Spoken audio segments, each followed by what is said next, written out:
हम रहे आना रहे कल, कल याद आएंगे ये क्लास। हम रहे आना रहे कल, कल याद आएंगे क्लास। कल सोचे क्या छोटी सी है ये क्लास। कल मिल जाए तो हम सीखे फिगर्स ऑफ स्पीच। हम रहे या ना रहे याद आएंगे क्लास। रोंदेवू विद इंग्लिश में आपका फिर से स्वागत है। Welcome to another exciting episode of Rendezvous with English and another dashing and dynamic and different Rendezvous with English। ठीक है, सो आज के एपिसोड में हम फिर से आए हैं फिगर्स ऑफ स्पीच पर। The three figures of speech we study in the first episode of बहुत तेज हो गया। तो हमने पिछले एपिसोड में सिमिली, मेटाफर और पर्सोनिफिकेशन पढ़े थे। अब हम पढ़ेंगे हाइपरबोली। ठीक है, हम हाइपरबोली फिर से पढ़ेंगे। और हाइपरबोली क्या होता है? एग्जैजरेशन, व्हेन समथिंग और some situation is exaggerated. Something, किसी चीज को बहुत बढ़ा चढ़ा कर कहना। When something, someone, some situation is exaggerated। ठीक है, बढ़ा चढ़ाकर कहते हैं। हिंदी में क्या कहते हैं? अशोक अलंकार। जैसे I drove at 1000 miles per hour। तो क्या ऐसा पॉसिबल है? 1000 miles per hour पे कोई गाड़ी चला सकता है? नहीं चला सकता। लेकिन कह दिया हमने, बहुत बढ़ा चढ़ा कर कह दिया। ये I drove at 1000 miles per hour। जैसे कहें I saw thousands at a glance। I thought thousands at a glance। ये झलक में हजारों करोड़ों लोग मैंने देखे। ठीक है, तो उसके लिए हाइपरबोली, हाइपरबोली हो गया कि हम बढ़ा चढ़ाकर किसी भी बात को कह रहे हैं, नॉर्मली नहीं कह रहे हैं। दूसरे एग्जाम्पल्स देख लेते हैं। ठीक है, तो इसी तरीके से जब किसी चीज को उसने क्या है, जैसे हम बहुत साधारण सा, ही एट 10 किलोग्राम ऑफ केक। अरे यार, वो 10 किलो केक खा गया होगा, है ना? तो हम बढ़ा चढ़ा कर कह रहे हैं इस बात को। जैसे ये बहुत कॉमन सा एग्जाम्पल, ये बहुत दिया जाता है। बेलिंडा इस्माइल एक बहुत पुराने राइटर हैं, अलेक्जेंडर पोप। उनकी एक कविता है, पोएटिकल एलेगरी है, poem in the form of a story in the form of a poem, allegory है। तो उसमें ये बहुत फेमस लाइन है, Belinda smiled and all the world was gay. Gay का मतलब खुश था। ठीक है, तो उनके बेलिंडा, बेलिंडा उसमें हीरोइन है, तो उसके हंसने से, स्माइल करने से पूरा विश्व खुश हो गया। तो एग्जैजरेशन हुआ ना कि हमारे I smiled and everybody was delighted. तो हमारे हंसने या हमारे किसी एक के करने से पूरा विश्व कैसे खुश हो गया। तो जब इस तरीके से एग्जैजरेशन होता है किसी चीज का, तो क्या होता है? हाइपरबोली होता है, अतिशयोक्ति, अलंकार। When a thing, situation, someone is highlighted, exaggerated. ठीक, I hope this is clear. अब बढ़ते हैं दूसरे की तरफ। Let's go to the next one. Make some noise for the Daisy boys. The boys. है ना? देखिए, इंग्लिश है, इंग्लिश में इंग्लिश साउंड इंग्लिश होगी तो आप इंग्लिश के गाने भी बड़े अच्छे से गा पाएंगे। नेक्स्ट क्या है सेकेंड आज का? ओनो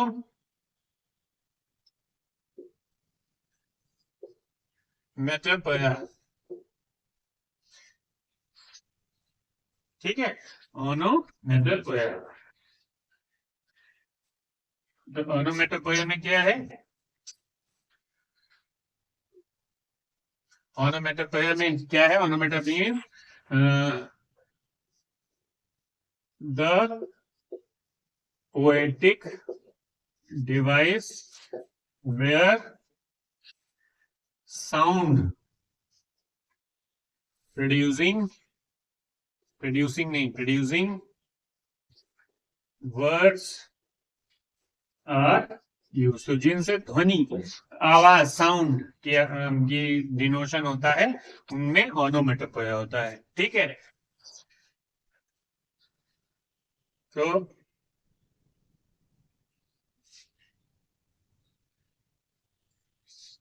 इसमें क्या होगा? पहला, द कैट पर, ठीक, तो कैट की आवाज हो गई। द वरिंग ऑफ बाइक्स,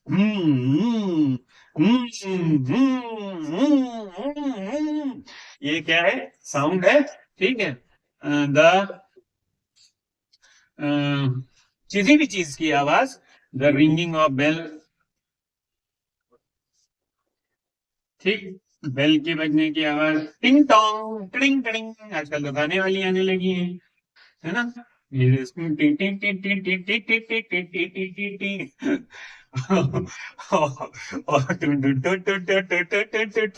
और मेरे चाचा के लगी गाना, रिंग बेल दबाओ तो गाना बजता है इसी तरीके से, जैसे हम तो जब तक वो बजता है तब तक हम गाते रहते हैं।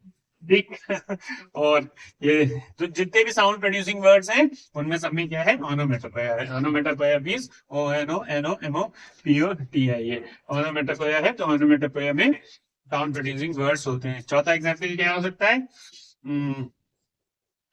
द क्या होगा? स्विश, स्विश और अ स्टिक। सूश क्या होता है? ये जो, जब हम कोई छड़ी चलाते हैं तो हवा में एक आवाज आती है ना, वक वक, इस तरीके की आवाज आती है, उसको क्या बोलते हैं? सूश, सूश ऑफ अ स्टिक। सो जो स्टिक से साउंड प्रोड्यूस होती है, तो जितने भी साउंड प्रोड्यूसिंग वर्ड्स हैं वो क्या है? ओनोमेटोपोइया, ओनोमेटोपोइया, ओनोमेटोपोइया, ओनोमेटोपोइया। ठीक है, तो जहां कहीं साउंड प्रोड्यूसिंग वर्ड्स हैं वहां पर ओनोमेटोपोइया है।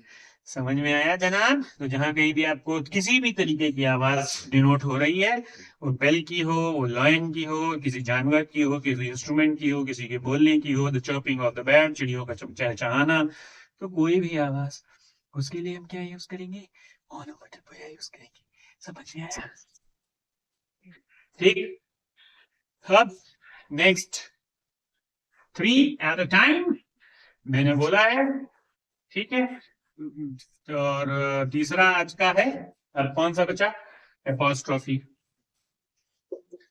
एपॉस्ट्रॉफी मैंने शॉर्ट्स में भी एक्सप्लेन किया है, आप देख सकते हैं। एड्रेस टू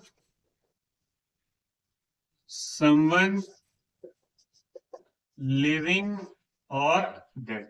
जब हम ये एड्रेस का मतलब पता नहीं है, जब हम किसी को संबोधित करते हैं, बुलाते हैं नाम लेकर, जैसे कहें ओ जूलियस, और प्लस एक एक्सक्लेमेटरी साइन भी लगाएं, O Julius you made a mistake, O Julius तुमने गलती की। ठीक है, ओ लिंकन, लिंकन के ऊपर, अब्राहम लिंकन के ऊपर पोएम है बहुत फेमस, ओ लिंकन यू वर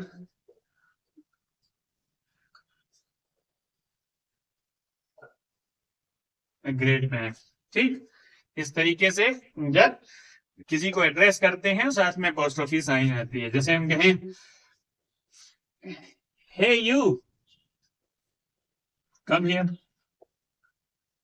तो क्योंकि हमने उसको हे के साथ खाली हे लिखते तो एक्सक्लेमेटरी हो जाता, लेकिन हमने उसके साथ यू भी ऐड किया है, ए तुम, हे यू, हे तुम। तो जब हमने किसी को एड्रेस किया, एड्रेस का मतलब बुलाया, कॉल किया, नाम दिया, उसका संबोधित किया नाम की जगह पर, इस तरीके से हम बोलते हैं।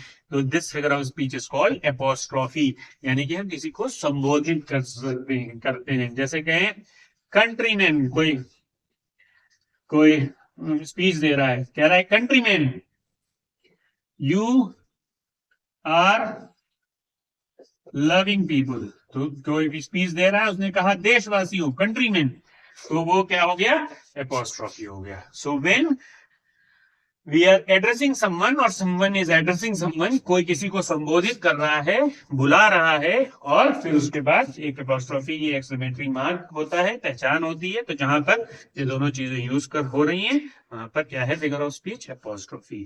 तो ये आपको समझ में आया होगा. तो आज की 3 फिगर ऑफ स्पीचेस कौन सी थी? हाइपरबली थी, ओनोमेटोपोइया थी, और एपोस्ट्रोफी थी. सेकेंड एपिसोड में we learned these 3. Hope you enjoyed. क्योंकि हम रहे या ना रहे, याद आएंगे क्लास, और आप सीखते रहेंगे हमारे साथ. Rendezvous with English. So ciao and take care. Do like, subscribe and share if you think my lessons are really worth learning. बिल्कुल अच्छे हैं और किसी को भी सिखा सकते हैं आसानी से, तो शेयर जरूर करिएगा. I would be very highly obliged to you. Thank you very much. Bye.